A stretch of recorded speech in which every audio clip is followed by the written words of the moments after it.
आओ सुनिए मनमोहन बावा दी कहानी प्रकृति। मरदा की ना करदा। परमात्मा ने जीवन दिता तां समय तो पहला मरिया भी नहीं जांदा। जीउण लई घट्टो घट पेट पर रोटियां ते एक छत, यही तां है संसार। MA पास, ਉਹ ਵੀ ਪੰਜਾਬੀ 'ਚ, ਜਿਵੇਂ ਉਸਨੇ ਕੋਈ ਗੁਨਾਹ ਕਰ ਲਿਆ ਹੋਵੇ। ਦਿੱਲੀ ਸ਼ਹਿਰ ਜਿੱਥੇ ਪੰਜਾਬੀ ਵੀ ਪੰਜਾਬੀ ਬੋਲੀ ਤੋਂ ਦੂਰ ਨੱਸਦੇ। ਅੰਮ੍ਰਿਤਧਾਰੀ ਗੁਰਮੁਖ ਸਿੱਖਾਂ ਦੇ ਬੱਚੇ ਵੀ ਅਸੀਂ ਤੁਸੀਂ ਦੀ ਬਜਾਏ ਹਮ ਤੁਮ ਬੋਲਦੇ। ਸਕੂਲਾਂ ਕਾਲਜਾਂ 'ਚ ਪੰਜਾਬੀ ਪੜ੍ਹਾਉਣ ਵਾਲੇ ਟੀਚਰ ਜ਼ਿਆਦਾ, ਵਿਦਿਆਰਥੀ ਘੱਟ।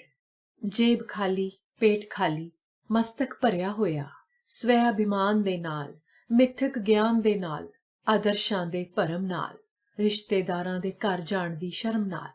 ਉਹ ਕਿਸੇ ਦੇ ਘਰ ਚਲਿਆ ਜਾਂਦਾ ਤਾਂ ਡਿਨਰ ਦੇ ਟਾਈਮ ਤੋਂ ਪਹਿਲਾਂ ਹੀ ਖਿਸਕ ਜਾਂਦਾ ਤਾਂ ਕਿ ਉਸ ਨੂੰ ਬੇਕਾਰ ਸਮਝਦਿਆਂ ਉਸ ਤੇ ਤਰਸ ਖਾ ਕੇ ਰੋਟੀ ਹੀ ਸਾਹਮਣੇ ਨਾ ਰੱਖ ਦੇਣ। ਪਰ ਮਾਂ-ਬਾਪ ਤੋਂ ਕੀ ਲੁਕਿਆ?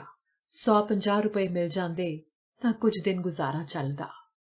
ਤੇ ਜਦ ਕਾਲਜ ਦੇ ਵੇਲੇ ਦੇ ਇੱਕ ਅਮੀਰ ਕਿਸਮ ਦੇ ਕਲਾਸ ਫੈਲੋ ਨੇ ਆਪਣੇ ਪੁਰਖਿਆਂ ਦੇ ਸਿਓ ਦੇ ਬਾਗ ਦੀ ਦੇਖਭਾਲ ਲਈ ਆਖਿਆ ਤਾਂ ਉਸ ਤੋਂ ਹਾਂ ਕਹੇ ਬਿਨਾਂ ਨਹੀਂ ਰਿਹਾ ਗਿਆ।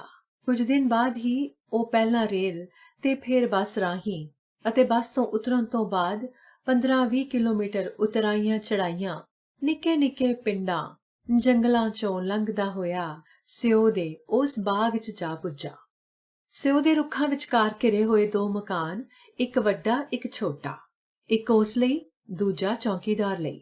ਸਲੇਟਾਂ ਦੀ ਛੱਤ ਅਤੇ ਪੱਥਰ, ਲੱਕੜੀ ਦੀਆਂ ਕੰਧਾਂ। ਉਸ ਦੇ ਪਹੁੰਚਣ ਤੇ ਅਧਖੜ ਉਮਰ ਦੇ ਮੋਤੀ ਰਾਮ ਚੌਕੀਦਾਰ ਦੇ ਚਿਹਰੇ ਤੇ ਕੁਝ ਪ੍ਰਸੰਨਤਾ, ਕੁਝ ਉਤਸੁਕਤਾ। ਪਹਿਲਾ ਨਿਗਰਾਨ ਮੈਨੇਜਰ 2 ਸਾਲ ਪਹਿਲਾਂ ਕਾਫੀ ਦੇਰ ਬਿਮਾਰ ਰਹਿਣ ਤੋਂ ਬਾਅਦ ਇੱਥੋਂ ਚਲਾ ਗਿਆ ਸੀ ਅਤੇ ਕੁਝ ਦਿਨ ਬਾਅਦ ਇਸ ਦੁਨੀਆ ਤੋਂ ਹੀ ਕੂਚ ਕਰ ਗਿਆ ਸੀ। ਉਸ ਨੂੰ ਭੁੱਖ ਲੱਗੀ ਹੋਈ ਸੀ। ਝੋਲੇ ਚੋਂ ਚੌਲ, ਦਾਲਾਂ ਆਦਿ ਦੇ ਭਰੇ ਪੋਲੀਥੀਨ ਦੇ ਲਿਫਾਫੇ ਕੱਢ ਕੇ ਉਸਨੇ ਚੌਕੀਦਾਰ ਨੂੰ ਖਿਚੜੀ ਬਣਾਉਣ ਲਈ ਕਿਹਾ। ਫਿਰ ਉਸਨੇ ਰਸੋਈ 'ਚ ਜਾ ਕੇ ਵੇਖਿਆ, ਕੰਧਾਂ ਧੂਏ ਨਾਲ ਧੋਆਂ ਖੀਆਂ, ਛੱਤ ਤੇ ਕਾਲਖ ਦੇ ਜਾਲੇ ਲਮਕਦੇ, ਇੱਕ ਪਾਸੇ ਮਿੱਟੀ ਦਾ ਚੁੱਲ੍ਹਾ, ਲੱਕੜੀਆਂ ਦਾ ਢੇਰ। ਇਸ ਦੇ ਇਲਾਵਾ ਚਿੱਬ ਖੜੱਬੇ 3-4 ਡੱਬੇ, ਧੂਏ ਨਾਲ ਕਾਲਾ ਹੋਇਆ ਇੱਕ ਪਤੀਲਾ।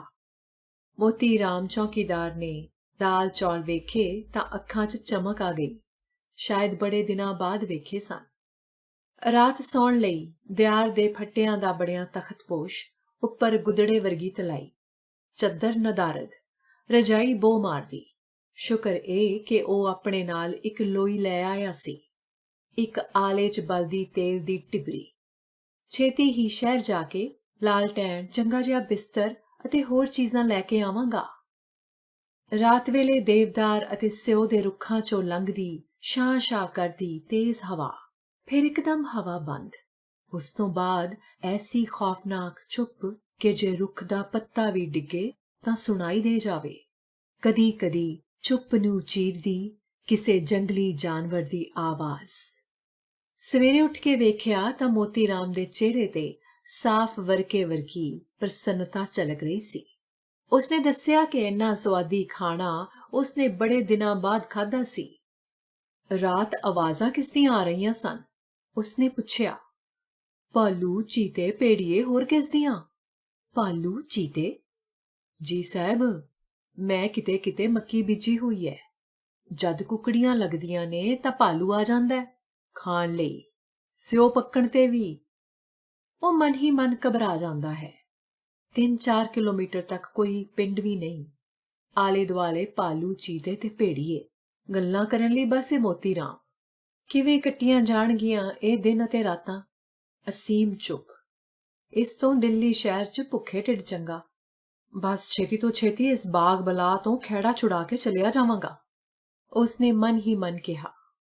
ਸਿਓ ਦੇ ਬੂਟਿਆਂ ਥੱਲਿਓਂ ਲੰਮਾ ਘਾਹ ਆਦਿ ਪੁੱਟਣਾ, ਬੂਟਿਆਂ ਨੂੰ ਛੰਗਾਉਣਾ, ਕੀੜੇ ਮਾਰ ਦਵਾਈ ਛਿੜਕਣਾ ਜਾਂ ਬਾਗ ਦੇ ਆਲੇ ਦੁਆਲੇ ਦੀ ਵਾੜ ਠੀਕ ਕਰਾਉਣੀ, ਇਸ ਦੇ ਇਲਾਵਾ ਮਾਲਕਾਂ ਵੱਲੋਂ ਉਸ ਨੂੰ ਹੋਰ ਕੰਮ ਨਹੀਂ ਸੀ। ਮੋਤੀ ਰਾਮ ਨੇ ਦੱਸਿਆ ਕਿ ਸਿਓ ਦੇ ਬੂਟਿਆਂ ਤੇ ਫੁੱਲ ਆਉਂਦਿਆਂ ਜਾਂ ਛੋਟੇ-ਛੋਟੇ ਸਿਓ ਲੱਗਦਿਆਂ ਕੋਈ ਨਾ ਕੋਈ ਠੇਕੇਦਾਰ ਵਪਾਰੀ ਆ ਕੇ ਬੋਲੀ ਦਿੰਦਾ ਅਤੇ ਉਸ ਤੋਂ ਬਾਅਦ ਸਾਰੀ ਜ਼ਿੰਮੇਵਾਰੀ ਉਸੇ ਦੀ। ਆਪੇ ਰਾਖੀ, ਆਪੇ ਸਿਓ ਤੋੜਾਉਣਾ ਪੇਟੀਆਂ 'ਚ ਭਰਨਾ ਤੇ ਖੱਚਰਾਂ ਤੇ ਲੱਦ ਕੇ ਸੜਕ ਤੱਕ ਪਹੁੰਚਾਣਾ ਆਦਿ। ਵਿਚਕਾਰ ਕਦੇ-ਕਦੇ ਮੋਤੀ ਰਾਮ ਦੀ ਕੁੜੀ ਮੰਗਲਾ ਵੀ ਆ ਜਾਂਦੀ। ਢਿੱਲੇ-ਢਾਲੇ ਕੱਪੜਿਆਂ ਕਾਰਨ ਪਤਾ ਨਾ ਲੱਗਦਾ ਕਿ ਉਹ 15-16 ਵਰ੍ਹਿਆਂ ਦੀ ਹੈ ਜਾਂ 25-26 ਦੀ। ਕਦੇ-ਕਦੇ ਉਸ ਦੇ ਮੰਜੇ ਤਖਤਪੋਸ਼ ਕੋਲ ਜਾ ਬਾਹਰ ਕੁਰਸੀ ਤੇ ਬੈਠਿਆਂ ਮੰਗਲਾ ਵੀ ਉਸ ਕੋਲ ਗੋਡਿਆਂ ਪਰਨੇ ਆ ਬੈਠਦੀ ਅਤੇ ਬੱਚਿਆਂ ਵਾਂਗ ਭੋਲੀਆਂ-ਭੋਲੀਆਂ ਗੱਲਾਂ ਕਰਨ ਲੱਗਦੀ। ਉਸ ਨੂੰ ਵੀ ਮੰਗਲਾ ਦੇ ਆਉਣ ਨਾਲ ਘਰ ਲੱਗਣ ਲੱਗਦਾ। ਕਦੇ ਕਹਿੰਦੀ, ਐਤਕੀ ਜਦ ਤੁਸੀਂ ਚੰਬੇ ਜਾਵੋ ਤਾਂ ਮੈਨੂੰ ਵੀ ਨਾਲ ਲੈ ਜਾਣਾ, ਮੈਂ ਚੰਬਾ ਨਹੀਂ ਵੇਖਿਆ। ਉਹ ਸੋਚਦਾ, ਇਹ ਇਹਨਾਂ ਪਰਬਤਾਂ ਦੀਆਂ ਘਾਟੀਆਂ 'ਚ ਹੀ ਸੁਰੱਖਿਅਤ ਹੈ। ਬਾਹਰਲੇ ਆਦਮੀ ਲਈ ਕਿੰਨਾ ਆਸਾਨ ਹੈ ਇਹੋ ਜਿਹੀ ਭੋਲੀ ਭਾਲੀ ਕੁੜੀ ਨੂੰ ਫਸਲਾਉਣਾ। ਮੰਗਲਾ ਦੇ ਗੋਰੇ ਖਿੜੇ ਹੋਏ ਚਿਹਰੇ ਅਤੇ ਹਾਵ ਭਾਵ ਵੱਲ ਤੱਕਦਿਆਂ ਇੱਕ ਦੋ ਵਾਰੀ ਉਸ ਦੇ ਮਨ 'ਚ ਆਇਆ ਕਿ ਉਹ ਇਸ ਦਾ ਹੱਥ ਫੜ ਕੇ ਆਪ ਵੀ ਖੁਸ਼ ਅਤੇ ਇਸ ਨੂੰ ਵੀ ਖੁਸ਼ੀ ਦੇਵੇ, ਪਰ ਫਿਰ ਇਸ ਨਿਰਛਲ ਜਿਹੀ ਕੁੜੀ ਪ੍ਰਤੀ ਇਸ ਤਰ੍ਹਾਂ ਸੋਚਣ ਤੇ ਆਪਣੇ ਆਪ ਤੇ ਹੀ ਲਾਹਣਤਾਂ ਪਾਉਣ ਲੱਗਦਾ। ਸਮਾਂ ਬਿਤਾਉਣ ਲਈ ਉਹ ਇੱਕ ਵਾਰੀ ਦਿੱਲੀ ਜਾ ਕੇ ਕਾਫੀ ਸਾਰੀਆਂ ਕਿਤਾਬਾਂ, ਟੇਪ ਰਿਕਾਰਡਰ, ਟੇਪ ਅਤੇ ਇੱਥੇ ਕੰਮ ਆਉਣ ਵਾਲੀਆਂ ਹੋਰ ਚੀਜ਼ਾਂ ਵੀ ਲੈ ਆਇਆ। ਸਵੇਰ ਸ਼ਾਮ ਸੈਰ ਕਰਦਿਆਂ ਆਲੇ ਦੁਆਲੇ ਦੇ ਪਰਬਤਾਂ ਜੰਗਲਾਂ ਵੱਲ ਨਿਕਲ ਜਾਂਦਾ। ਬਾਗ ਤੋਂ ਜ਼ਰਾ ਕੁ ਦੂਰ ਇੱਕ ਉਤਰਾਈ ਉਤਰ ਕੇ ਇੱਕ ਛੋਟੀ ਜਿਹੀ ਨਦੀ ਵੀ ਸੀ। ਕੱਪੜੇ ਉਤਾਰ ਕੇ ਕਿਸੇ ਚਟਾਨ ਤੇ ਲੰਮਾ ਪੈ ਕੇ ਧੁੱਪ ਸੇਕਦਾ ਅਤੇ ਪਿੰਡਾ ਗਰਮ ਹੋਣ ਤੇ ਠੰਡੇ ਪਾਣੀ 'ਚ ਜਾ ਵੜਦਾ। ਕਦੇ ਤਰੰਗਲੀ, ਲੱਕੜੀ ਦੇ ਬਾਲੇ ਸੁੱਟ ਕੇ ਬਣਾਇਆ ਕੰਮ ਚਲਾਊ ਪੁਲ ਪਾਰ ਕਰਕੇ ਦੂਜੇ ਪਾਸੇ ਚਲਿਆ ਜਾਂਦਾ। ਉਸ ਪਾਰ ਕੁਝ ਪਿੰਡ, ਢਲਾਣਾ, ਚਰਾਂਦਾਂ ਅਤੇ ਕਿਤੇ-ਕਿਤੇ ਗੁੱਜਰਾਂ ਦੇ ਵੱਡੇ-ਵੱਡੇ ਕੋਠੇ, ਜਿੱਥੇ ਉਹ ਗਰਮੀਆਂ 'ਚ ਆ ਡੇਰਾ ਜਮਾਉਂਦੇ ਅਤੇ ਸਰਦੀਆਂ 'ਚ ਆਪਣੀਆਂ ਮੱਝਾਂ ਲੈ ਕੇ ਪੰਜਾਬ ਦੇ ਮੈਦਾਨਾਂ 'ਚ ਚਲੇ ਜਾਂਦੇ। ਇਹਨਾਂ ਦੇ ਉਲਟ ਗੱਦੀ ਚਰਵਾਹੇ ਆਪਣੀਆਂ ਭੇਡਾਂ ਦੇ ਇੱਜੜਾਂ ਨਾਲ ਖੁੱਲ੍ਹੇ ਮੈਦਾਨਾਂ 'ਚ ਜਾਂ ਕਿਸੇ ਚੱਟਾਨ ਦੀ ਓਟ 'ਚ ਆਪਣੇ ਡੇਰੇ ਜਮਾਈ ਦਿਸਦੇ। ਰਾਤ ਨੂੰ ਵੀ ਖੁੱਲ੍ਹੇ 'ਚ ਹੀ ਸੌਂ ਜਾਂਦੇ। ਪਿੰਡਾਂ ਦੁਆਲੇ ਪੌੜੀਆਂ ਵਰਗੇ ਖੇਤ, ਪਿੰਡ ਦੀਆਂ ਸੁਆਣੀਆਂ ਸਿਰ ਤੇ ਗਾਗਰਾਂ ਚੁੱਕੀ ਚਸ਼ਮਿਆਂ ਤੋਂ ਪਾਣੀ ਭਰ ਕੇ ਲਿਆਉਂਦੀਆਂ ਦਿਸਦੀਆਂ। ਹੌਲੀ-ਹੌਲੀ ਉਸ ਨੂੰ ਇਹ ਸਭ ਕੁਝ ਚੰਗਾ ਲੱਗਣ ਲੱਗਾ। ਉਹਨਾਂ ਨਾਲ ਗੱਲਾਂ ਕਰਦਿਆਂ, ਉਹਨਾਂ ਨੂੰ ਆਪਣੇ-ਆਪਣੇ ਕੰਮਾਂ 'ਚ ਰੁੱਝਿਆਂ ਜਾਂ ਸ਼ਾਂਤੀ ਨਾਲ ਹੁੱਕਾਂ ਪੀਂਦਿਆਂ ਵੇਖਦਿਆਂ ਦਿਨ ਮਹੀਨੇ ਬੀਤਦੇ ਗਏ ਅਤੇ ਪ੍ਰਕਿਰਤੀ ਦੀ ਇਹ ਮਾਇਆ ਉਸ ਨੂੰ ਆਪਣੇ ਵਿੱਚ ਸਮਾਉਂਦੀ ਗਈ। ਦੇਵਦਾਰ ਦੇ ਜੰਗਲਾਂ, ਨੀਲੇ ਆਕਾਸ਼ 'ਚ ਉੱਡਦੇ ਪੰਛੀਆਂ, ਰਾਤ ਦੇ ਸੰਨਾਟੇ 'ਚ ਕਿਸੇ ਜੰਗਲੀ ਜਾਨਵਰ ਦੀ ਖਾਮੋਸ਼ੀ ਨੂੰ ਚੀਰਦੀ ਆਵਾਜ਼ 'ਚ ਐਸਾ ਕੀ ਜਾਦੂ ਸੀ, ਉਹ ਆਪ ਹੀ ਨਹੀਂ ਸਮਝ ਸਕਿਆ। ਹੁਣ ਇਹ ਸਭ ਕੁਝ ਛੱਡ ਕੇ ਦਿੱਲੀ ਵਰਗੇ ਮਹਾਨਗਰ ਦੀ ਭੀੜ-ਭਾੜ, ਇੱਕ ਦੂਜੇ ਤੋਂ ਅੱਗੇ ਨਿਕਲ ਜਾਣ ਦੀ ਨਾ ਮੁੱਕਣ ਵਾਲੀ ਦੌੜ, ਸ਼ੋਰ-ਸ਼ਰਾਬੇ 'ਚ ਮੁੜ ਚਲੇ ਜਾਣ ਦੇ ਵਿਚਾਰ ਤੋਂ ਹੀ ਉਸ ਦਾ ਜੀਅ ਘਬਰਾਉਣ ਲੱਗਦਾ। 2.5-3 ਵਰ੍ਹੇ ਬੀਤ ਗਏ। ਇਸ ਵਿਚਕਾਰ ਉਹ ਇਸ ਵਾਦੀ ਦੀ ਹਰ ਨੁੱਕਰ, ਹਰ ਝਰਨੇ, ਹਰ ਪਰਬਤ ਨਾਲ ਵਾਕਫ ਹੋ ਗਿਆ।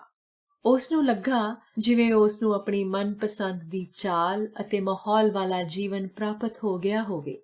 ਉਹਨਾਂ ਲੋਕਾਂ ਦੇ ਜੀਵਨ ਢੰਗ ਤੋਂ ਚੰਗੇਰਾ ਜੋ ਆਪਣਾ ਸਮਾਂ ਬਿਤਾਉਣ ਲਈ ਟੀਵੀ, ਸਿਨੇਮਾ ਅਤੇ ਫਜ਼ੂਲ ਦੀਆਂ ਗੱਪਾਂ-ਸ਼ੱਪਾਂ ਦੀ ਮਹਿਫਿਲਾਂ ਵੱਲ ਵੇਖਦੇ ਸਨ।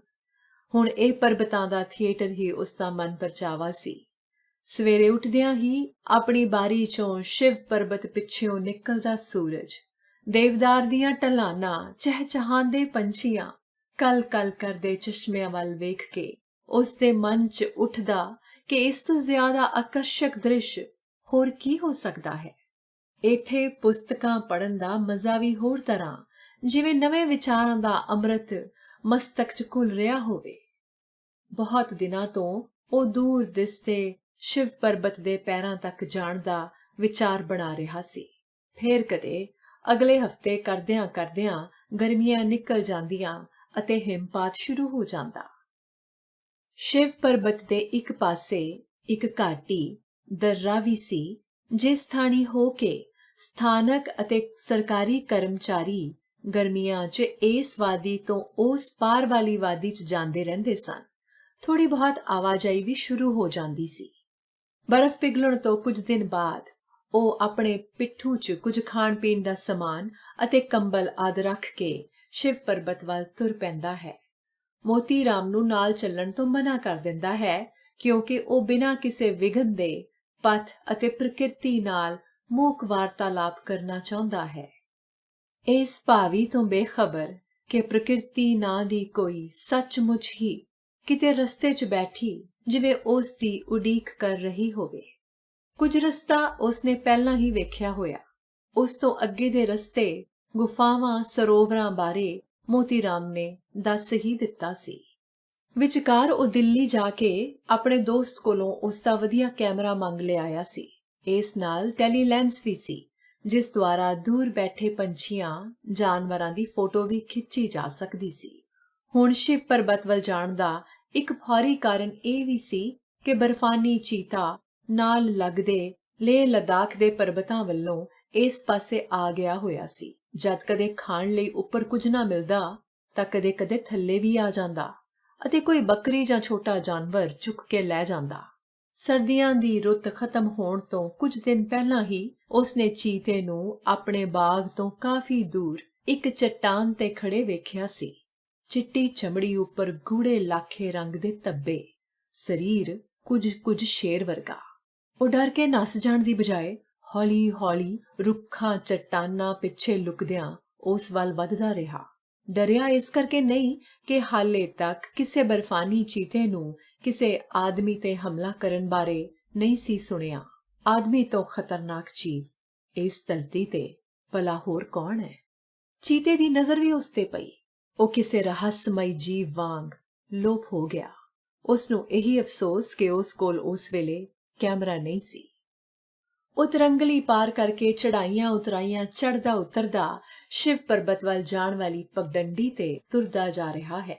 ਰਸਤੇ ਵਿੱਚ ਪਹਿਲਾਂ ਹੀਰ ਵਰਗੀ ਇੱਕ ਸੋਹਣੀ ਜਿਹੀ ਗੁੱਜਰੀ ਕੁੜੀ ਮਿਲਦੀ ਹੈ, ਫਿਰ ਇੱਕ ਲੱਕੜਹਾਰਾ। ਦੁਪਹਿਰ ਦੇ ਨੇੜੇ ਤੇੜੇ ਇੱਕ ਚੜਾਈ ਚੜਨ ਤੋਂ ਬਾਅਦ ਇੱਕ ਝਰਨੇ ਦੇ ਕੰਢੇ ਉਹ ਕੁਝ ਲੋਕਾਂ ਨੂੰ ਬੈਠਿਆਂ ਵੇਖਦਾ ਹੈ।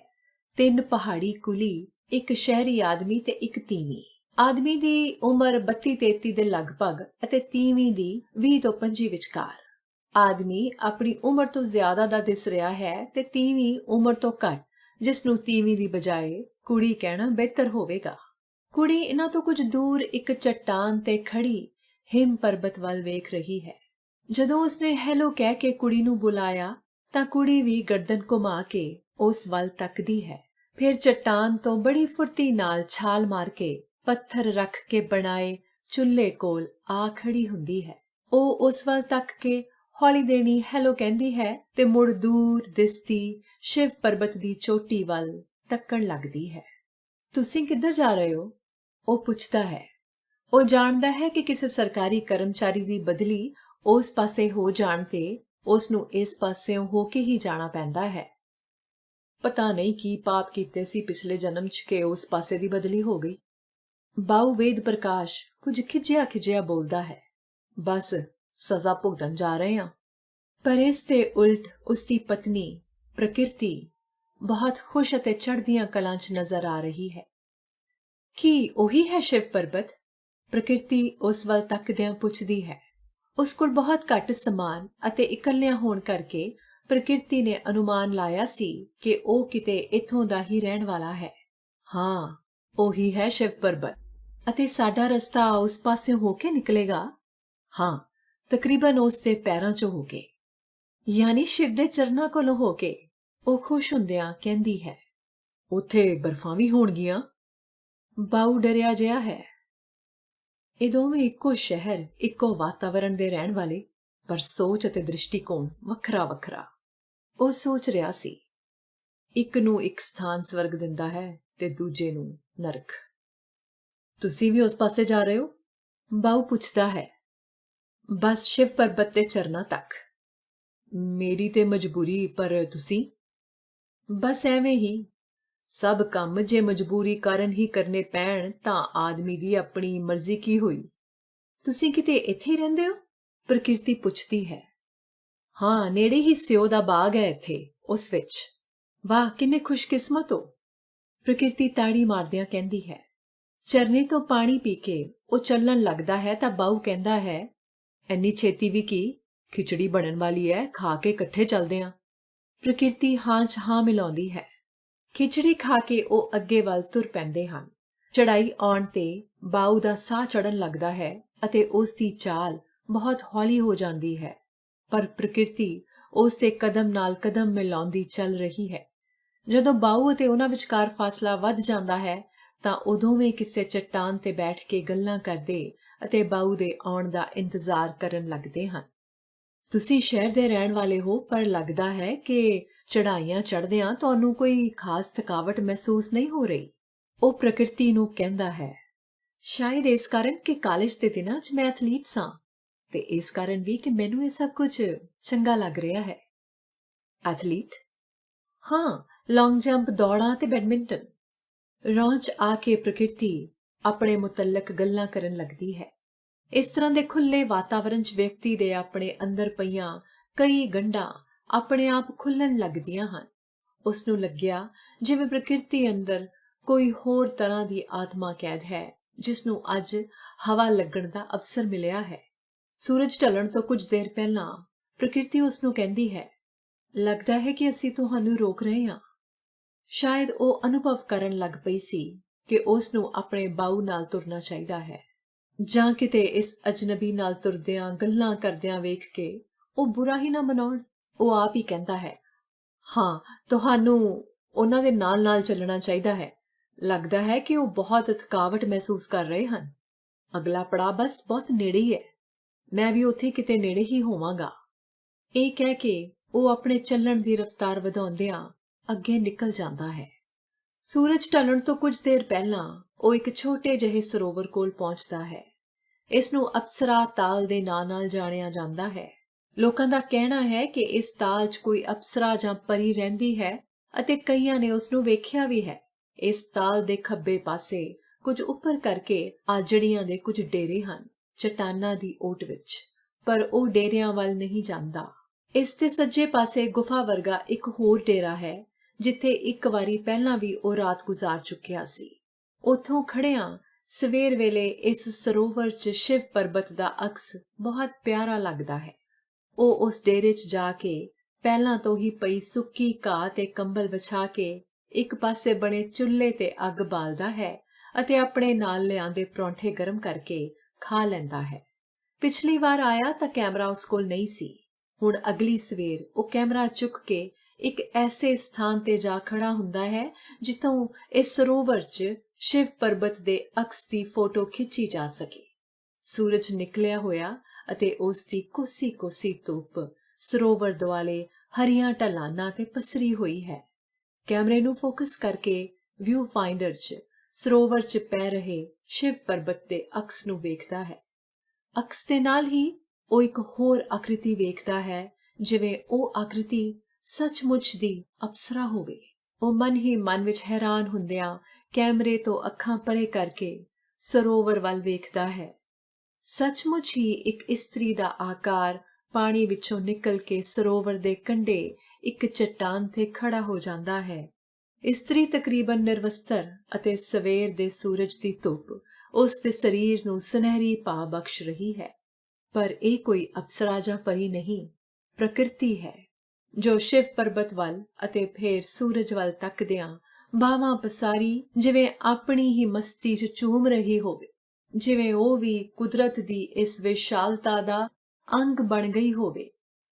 ਸਰੋਵਰ ਦੇ ਇੱਕ ਪਾਸਿਓਂ ਕਿਤੇ ਦੂਰੋਂ ਬਰਫਾਨੀ ਚੀਤੇ ਦੀ ਪਰਬਤਾਂ ਦੀ ਕਿਸੇ ਖਾਈ ਵਾਂਗ ਡੂੰਘੀ ਗਰਜਨਾ ਉਸ ਦੇ ਕੰਨੀ ਪੈਂਦੀ ਹੈ। ਪ੍ਰਕਿਰਤੀ ਬਿਨਾਂ ਆਪਣਾ ਨੰਗੇਜ਼ ਕੱਜੇ ਚੀਤੇ ਦੀ ਆਵਾਜ਼ ਦੀ ਦਿਸ਼ਾ ਵੱਲ ਤੱਕਦੀ ਹੈ। ਕੁੜੀ ਦੀ ਨਜ਼ਰ ਉਸ ਉੱਤੋਂ ਲੰਘ ਕੇ ਖਿਸਕ ਜਾਂਦੀ ਹੈ। ਪ੍ਰਕਿਰਤੀ ਨੇ ਉਸ ਨੂੰ ਵੇਖਿਆ ਜਾਂ ਨਹੀਂ, ਉਹ ਸਮਝ ਨਾ ਸਕਿਆ। ਕੁਝ ਦੇਰ ਬਾਅਦ ਕੱਪੜੇ ਪਾ ਕੇ ਉਹ ਨਾਈਕੀ ਦੇ ਬੂਟ ਹੱਥ 'ਚ ਚੁੱਕੀ ਹਰੀ ਹਰੀ ਘਾਹ ਤੇ ਪੈਰ ਧਰਦੀ ਆਪਣੇ ਰਾਤ ਦੇ ਟਿਕਾਣੇ ਵੱਲ ਤੁਰ ਪੈਂਦੀ ਹੈ। ਅਗਲੇ ਦਿਨ ਉਹ ਪ੍ਰਕਿਰਤੀ ਅਤੇ ਉਸਦੇ ਪਤੀ ਦੇ ਚੱਲਣ ਤੋਂ ਪਹਿਲਾਂ ਹੀ ਤੁਰ ਪੈਂਦਾ ਹੈ ਅਤੇ ਦੁਪਹਿਰ ਤੋਂ ਬਾਅਦ ਸ਼ਿਵ ਪਰਬਤ ਦੇ ਪੈਰਾਂ 'ਚ ਪਹੁੰਚ ਕੇ ਵਿਸਮਤ ਅੱਖਾਂ ਨਾਲ ਸਾਹਮਣੇ ਦੇ ਦ੍ਰਿਸ਼ ਨੂੰ ਵੇਖਣ ਲੱਗਦਾ ਹੈ।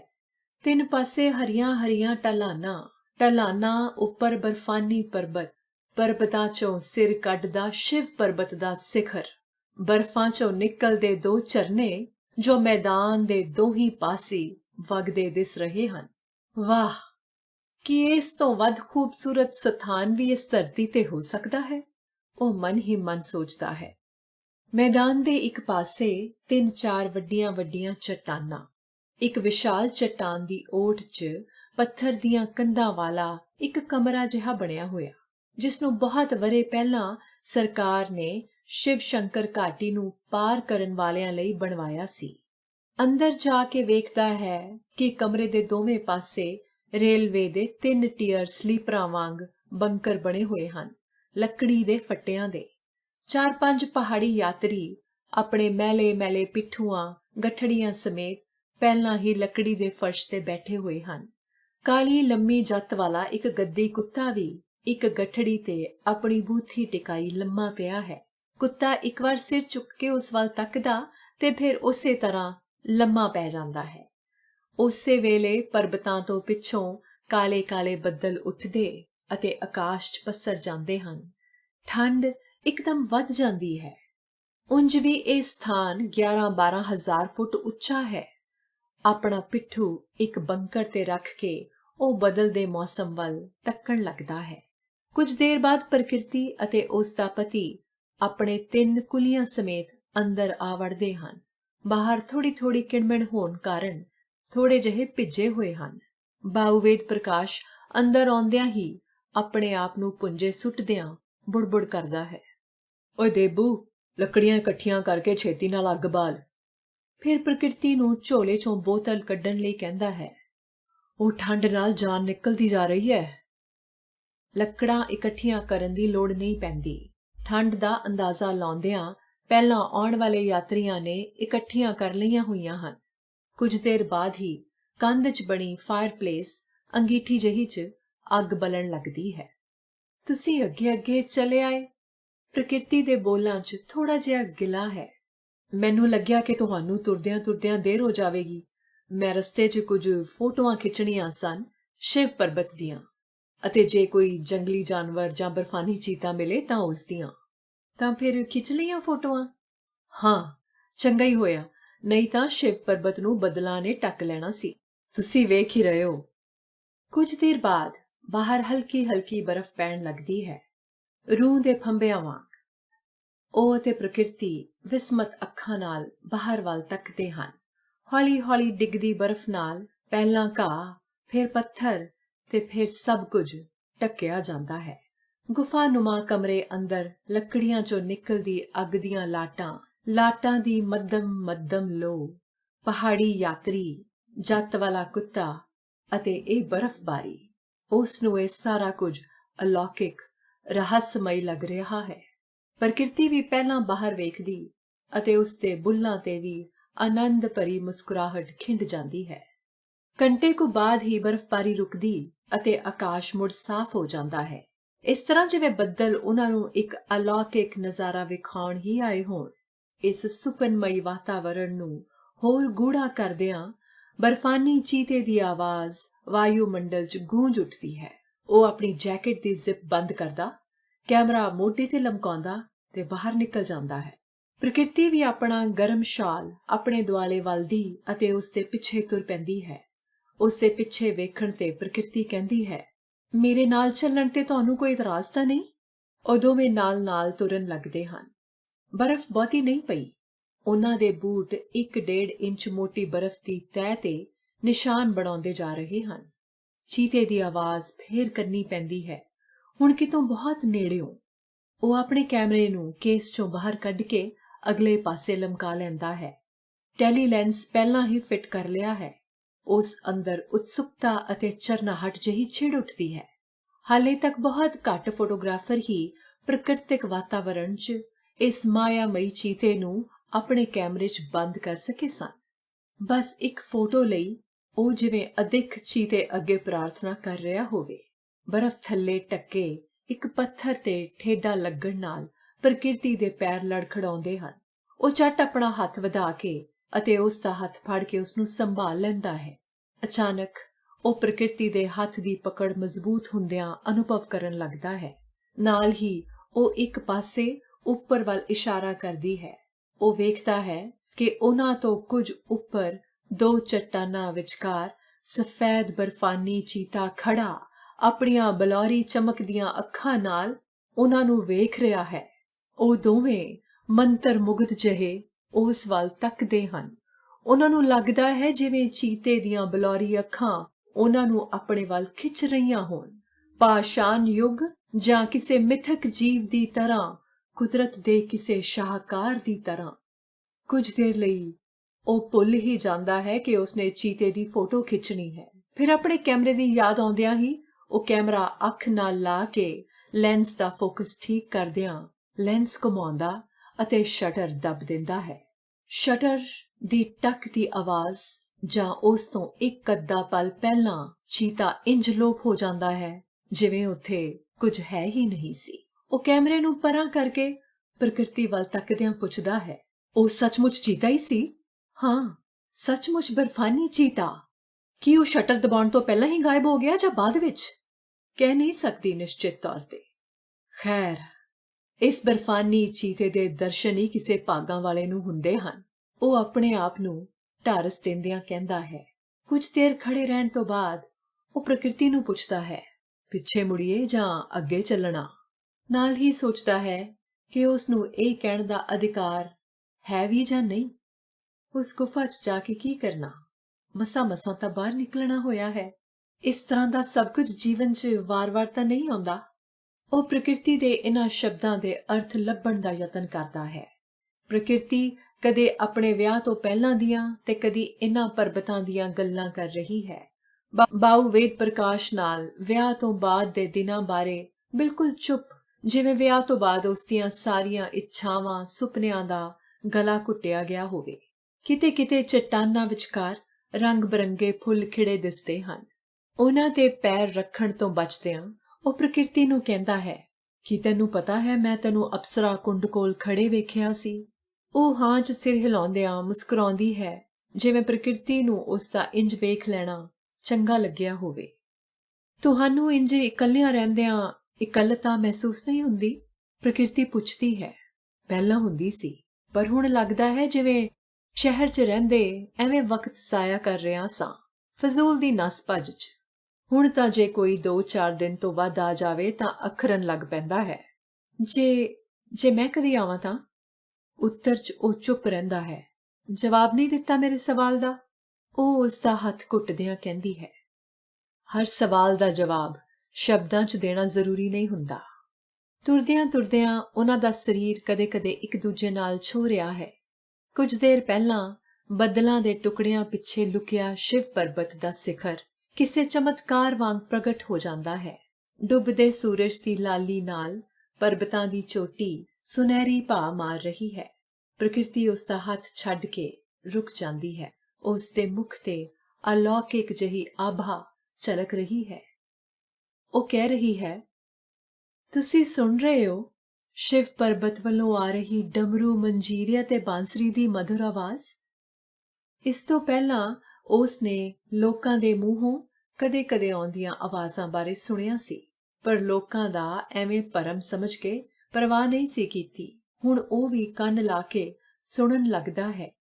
ਸੱਚਮੁੱਚ ਇਸ ਤਰ੍ਹਾਂ ਦੀਆਂ ਧੁਨਾਂ, ਆਵਾਜ਼ਾਂ ਜਾਂ ਸ਼ਾਂਤ ਰਹੱਸਮਈ ਅਲੌਕਿਕ ਵਾਤਾਵਰਣ 'ਚ ਆਪਣੇ ਹੀ ਅੰਦਰੋਂ ਉੱਠ ਰਿਹਾ ਕੋਈ ਅਨਹਦ ਨਾਦ? ਉਹ ਅਨਹਦ ਨਾਦ ਜਦੋਂ ਧਰਤੀ ਤੇ ਸਿਰਫ ਇਹ ਜੰਗਲ, ਪਰਬਤ ਅਤੇ ਨਦੀ ਨਾਲੇ ਹੁੰਦੇ ਸਨ, ਜਾਂ ਅਵਚੇਤਨ 'ਚ ਲੁਕੀਆਂ ਬੈਠੀਆਂ ਸਦੀਆਂ ਪੁਰਾਣੀਆਂ ਸੁਰ ਘੋਸ਼ਣਾਵਾਂ।